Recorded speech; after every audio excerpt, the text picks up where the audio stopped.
네, 오늘 본문은 시편 18편이 그대로 실려 있습니다. 이것을 기록한 시점을 알려주고 있습니다. 사울의 위협과 다른 모든 원수의 위협에서 완전히 벗어난 때에, 벗어나게 하신 때에 기록했습니다. 자, 우리는 나의 원수 갚는 것이 나에게 있지 않고 하나님께 있음을 확실히 알아야 되겠습니다. 그런 태도로 살아야겠습니다. 사울이 옳지 않다 하여 자신이 손대지 않았습니다. 왜냐하면 그 사울에게 여전히 하나님께서 세우시는 왕이라는 이 영적 권위, 즉 하나님의 권위가 놓여져 있었던 것을 그가 생각했던 것입니다. 그래서 그는 그가 악인일지라도 그에게 손을 댈 수 없었던 마음을 가졌습니다. 그러나 누가 그에게 손을 대셨습니까? 하나님께서 직접 그에게 손을 대셨습니다. 바로 이 점입니다. 악인은 자신이 행한 그대로 징벌을 받게 될 것입니다. 그러므로 우리는 염려할 것이 없습니다. 자기가 심은 대로 받는 것이 하나님의 법이기 때문에 그렇습니다. 악인은 형통할 수 없습니다. 이 지상에서 만일 그가 형통한다 할지라도 우리는 염려할 필요가 없습니다. 그는 죽으면 영벌에 처해질 자입니다. 하나님의 법이 변할 리가 없습니다. 그런데 오늘 시편을 보니까 이 시에서 다윗은 노래하는 구절마다 나의 하나님이라고 합니다. 나의 구원, 나의 산성, 또 나의 하나님과 나의 무엇이라고 말합니다. 우리는 여기서요, 산성이나 뿔이나 방패나 하는 이런 것들은 문화적으로 우리가 경험하지 않는 것이라 우리의 경험과는 너무나 멀리 떨어져서 생소합니다. 마음에 별로 그렇게 잘 와닿지 않습니다. 그러나 다윗의 입장이라고 생각해 보면요, 다윗의 평생에 자기 손에 가까이 있었던 대상들입니다. 그에게는 너무나도 뚜렷한 현실의 대상들이었습니다.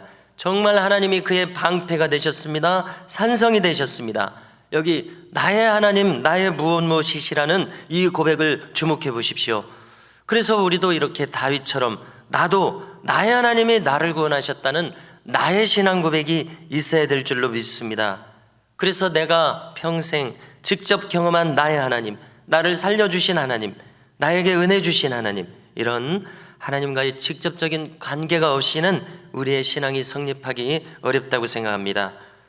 오늘 다윗은 모든 환난으로부터, 모든 위험 요소들로부터 완전히 그것을 제거해 주신 하나님께 자신이 할 수 있는 최고와 최선의 찬양을 올리고 있습니다.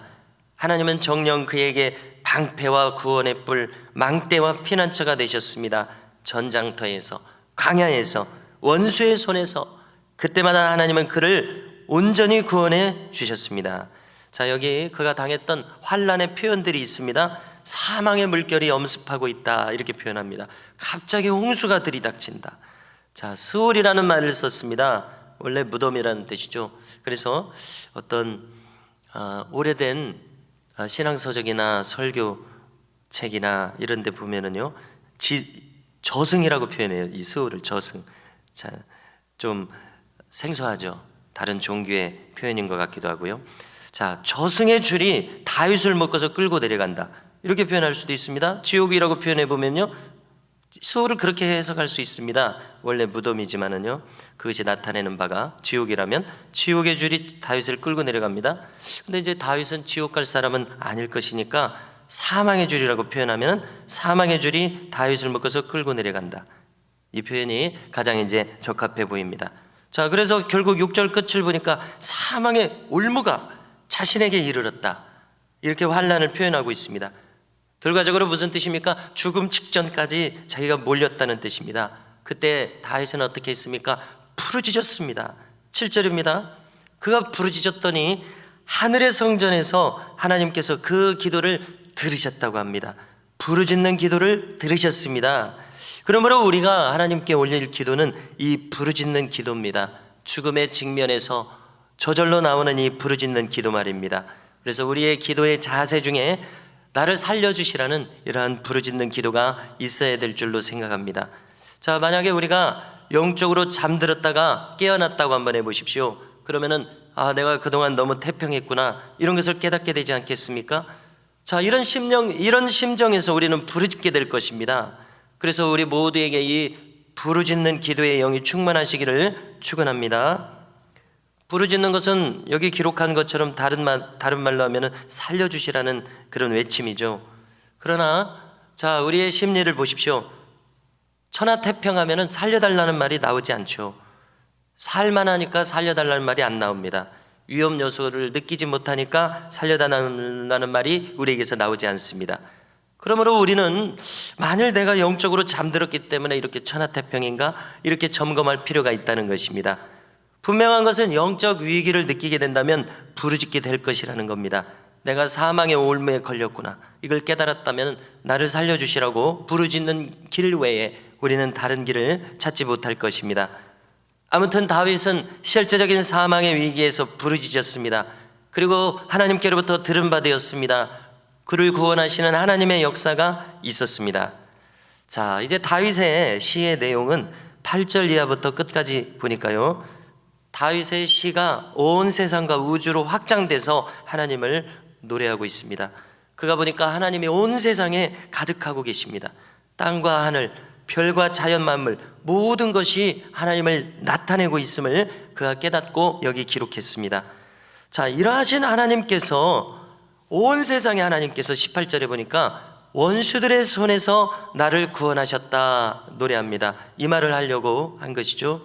저 강한 저 원수들의 손은 벗어나기 어려운 그런 힘이었었습니다. 그런데 하나님이시니까 나를 구원해 주실 수 있다는 것이죠. 온 만물의 하나님이시니까요. 그리고 다윗은 무엇을 알게 되었습니까?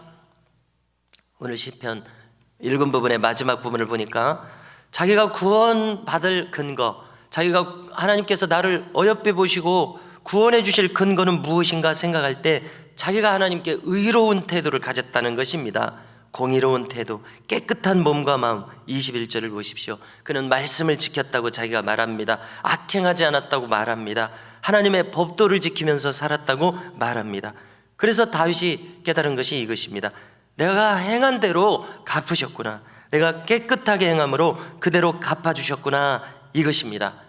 자, 그런데 우리가 지난 몇 장들을 통해서 다윗의 삶을 잘 살펴봤죠. 이런 성결함이 계속해서 유지되었었으면 얼마나 좋았겠습니까? 인간은 완전하지 않습니다. 다윗도 그랬습니다. 그래서 그는 쓰러졌습니다. 그리고 그 쓰러짐을 통해서 얼마나 뼈저리게 깨달았겠습니까? 얼마나 더욱 견고해졌겠습니까? 자, 우리도 마찬가지입니다. 우리는 우리 자신의 죄행과 그로 말미암는 징계들로부터 스스로 배워야 할 줄로 믿습니다. 다윗은 그랬다고 믿어집니다. 엄청난 시행착오를 겪었음을 우리는 이미 다 들었습니다. 그래서 다윗은 심령의 교과서처럼 성경에 그의 행함과 생각이 낱낱이 기록되었습니다. 그의 모든 수치스러운 행위와 생각들이 모두 기록되었습니다. 이것은 그를 보고 반면교사로 삼으라는 뜻이라고 믿습니다. 성도 여러분, 오늘도 우리는 자기 두루마기를 빠는 복된 자들이 되어야겠습니다. 나를 불쌍히 여겨주시라고, 오직 이 기도만이 우리를 날마다 다시 주님께 나를 가까이 이끌어 주실 것이라고 믿습니다. 할렐루야.